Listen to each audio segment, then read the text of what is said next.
Oromoon erga bara 1522 gaggeessaa sirna akkanaa argee fi dhaga'een beekuun qabsoo uummataa galmaan ga'uudhaaf gaggeessitoonni sabaa warri sabooda dhufan amma danda'anii yaallee jennee komachuun garuu dhugaa aluudhaan artistaa Haacaaluu Hundeessaallee kanaaf fakkaataa kan yaallee irraa amma dandeenyu kana caala maal goonuu kan jedheefiin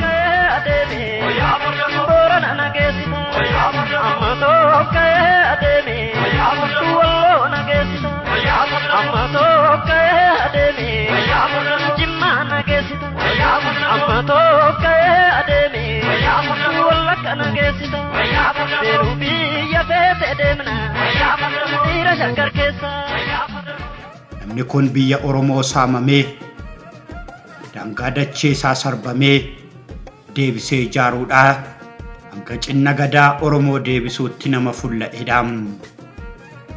Cinna gadaa kaasee mul'isee sirna Afrikaa sodaachisus taasisees dhaabeera. Gurmuu sabaa akka caaseffama gadaatti ijaaree gadaan lolchisee gadaadhaan lolchiisee gadaadhaan injifatee gafa qufsiisee quxisuu fullaasee daangaa biyyaa cabe deebisee harkatti galfateera. Kun hundi ta'us garuu seenaan nama kanaa hin dubbatamnee fi hin faarfamnes. Nama tokko faarsuu fi jajuuf garuu qonni isaa sirnaan barreeffamee fi taa'uu qaba. Yoo hin taane garuu makkoobiliin leenca Oromoo wayyuu ayyaantummaadhaan dibamee ka'eedha. Abbaan gadaa, abbaan bokkuu, qaalloo fi wayyuun madda walaabuutti adda isaa dhiigaan tuqanii biluu bilachiisanii eeboo harka kaa'anii kan isa eebbisan. Gaddee namummaa kootiin eegan turee nobbeekee keessa namummaa kootiin nyaadallee nannogaan umurii koo lakkaa keessa garaa qubeetii maaloo toollee nattafeen jedhamee gaaf gaaf ta'ee uumamu kootti gaddeeti hubadhee of ilaallaani keessa barroo harka kootii yaanni naan conkoliidheeni galibsuu dadhabee baasee garaa galbuusee yaadan laphee of buusee yaada kana hiiki namni lammii koo taatee oromummaa koo beekte. Ati siinqee fuula siinqee jala ulluuqsiftee coqorsaan eebbiftee ijjannoo fi injifannoodhaaf isa gaggeessitee goota Oromoo hayyuu arrabni qaraa garaan isaa riim abbaa seeraa fi gaggeessaa qaroo Qanani'aa Ilmaatiin. Lammii keenyatu dhamee dhugaa malee gaagadhamee gara bal'ummaa malee gocha adda addaatti hojjetame. Saba keenyatu dhamee dhugaa malee gaaga'amee gara bal'ummaa malee gocha adda addaatti hojjetame. Jaalalleeti yimiti gabroomnaan lola qawwee beeknannee.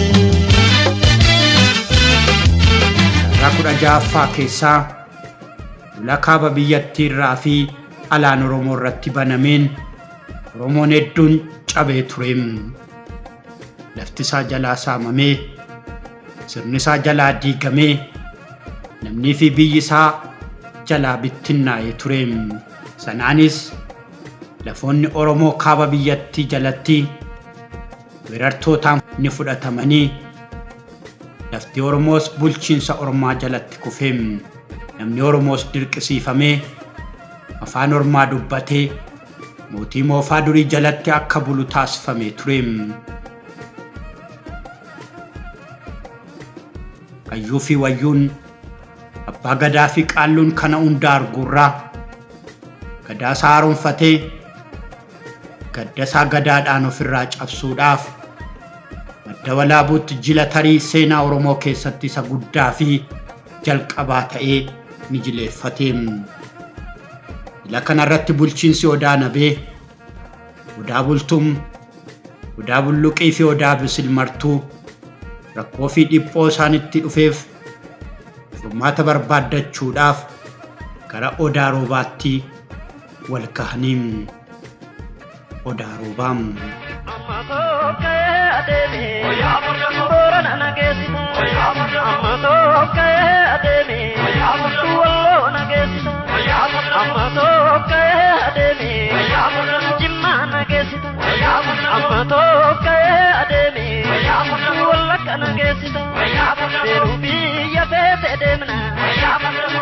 Hayyuuwwan seeraa bakka sana turan keessaa adda dureedhaan addatti goonni biyya Oromoo deebisanii dhaabuu yaada jedhuun dirqama fudhatee ka'e tokkoon isaa Makkoobiliin. Makkoobiliin lafoota Oromoo saamaman maraa deebisuudhaaf ni lolla jedheem. Iyyeen daangaa keenya cabee fi lubbuu keenya badeeffachuudhaaf ni lollaam. Lolee yookaan waraanni Makkoobilii seera Makkoobilii hordofaam. Loleen kan filatamu gosaa fi sanyiin osoo hin taane gadaa isaatiinim. Ogeessa gadaa shananuu umriin qooddatetu lolaam. Bakka gadaan tokko qabatettis maqaa lafichaaf deebi'ee sirni meendhachaa qophaa'ee maqaan isaanii mogga'aafiin. Gariin ammoo gosa loleen laficha irratti hafu keessaa dhufeen moggaafamaa deemaam. Har'a Oromiyaa hundaa keessaa lafti maqaa gosaa fi gadaatiin waamaman moggaasa guyyaa sanaa baatuum. Ashaaraa cimaan dhalootaa fi jaarraa kutees gaggeessummaa Makkoobilii fi koodeewwan isaatiinim.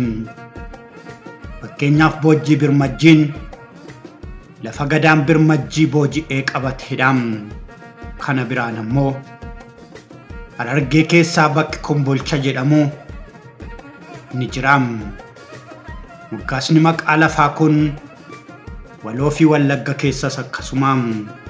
Kan biraan Aanaa Arsii tokko keessa gosni Eebanoo jedhamu yoo jiraate gosti kun Booranaas, Jimmas, Gujii fi Wallaggas jiraachuu danda'am. Eeyyeen ni jirasim.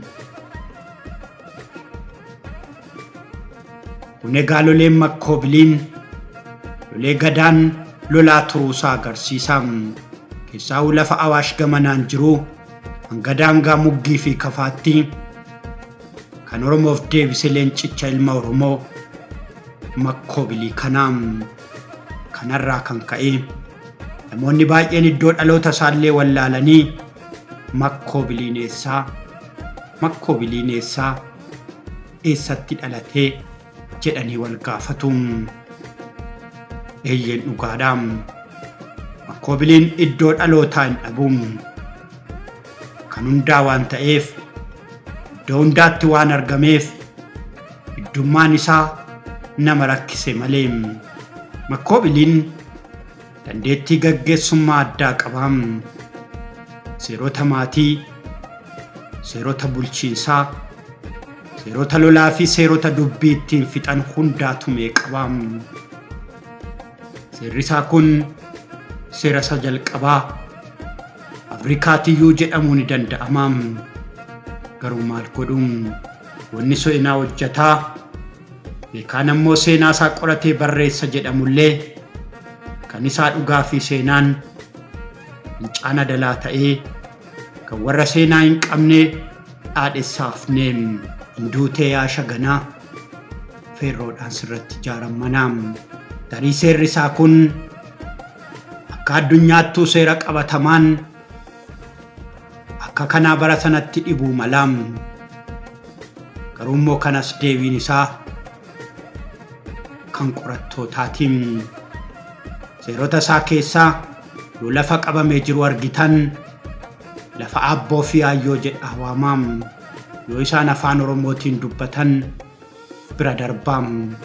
Yoo hin dubbatan ta'e immoo Oromeessaam didanii yoo nuun lolan ammoo tulluurratti goca ibsinaam.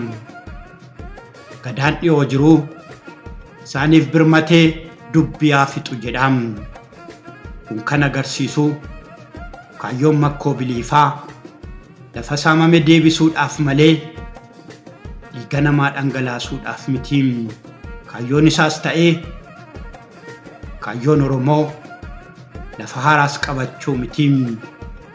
Sababiin isaa namoonni isaan arganii dubbisan kun carraan afaan Oromoo dubbachuu isaanii yoo jiraate Oromoota akka jechuutiim. Makkoo biliin kan Oromoo ganee kan kaayyoo Oromummaa gatee dugda isaatti dhagaa hidhaatii galaana buusaa jedhaam. Seerri kun waa lama seerrataam. Tokkeessoon kaayyoon isaan qabsaa'aa fi jiran sun kaayyoo dhugumaatti biyya Oromoo deebisanii ijaaruu ta'uu isaatiim. Lammeessoon ammoo gantuu fi namni kaayyoo hin baanne yeroo sanas jiraattullee adabbii maluu fi qabuun adabuufiim. Seerota hedduu sana keessaa kan biraa ammoo masqalli waggaa waggaanaa gubamuudhaam. Buttaan ammoo waggaa 8 qalamaam. Kun ammoo dandeettii guddaa fi qarummaa gaggeessaa jabaa ta'uu isaa rageessaam. Ayyaanonni sabni waliin kabajuu, sirnoonni uummanni waliin dabarsuu, tokkummaa fi waliin jireenya uummataa amma makka jabeessan hubachiisuufiim. Seeronni makkoo bilii fi dandeettiin jabina isaa kanaa qofaan waan himamee dhumu mitiim. Makkoo biliin otoo saba biraa keessaa bahe ta'ee seeronni isaa yoonaa barnoota ta'eet baratamaam. Fillaan goofaree silaa yoonamee kan dhaloonni sirna ofiitti deebi'u qabuun. Wayyaa garaa koofsiisi jennaa maadhiddee na raabtaa yaa garaa koo. Yaa garaa koofsiisi jennaa maadhiddee na raabtaa. Yaa garaa koofsi adaraa karri darbaa.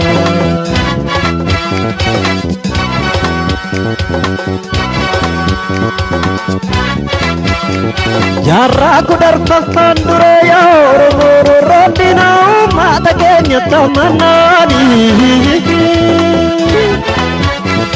Oromoonni abbaa gadaa abbaa lubaan jaaramanii.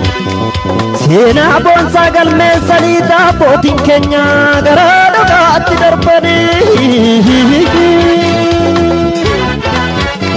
Seenaan har'oofra deebi'ee gamtaa walii nu gaafatee akka sirna gadaatti wal ijaaree jaarmiyaan Oromoo marti sosso'ee.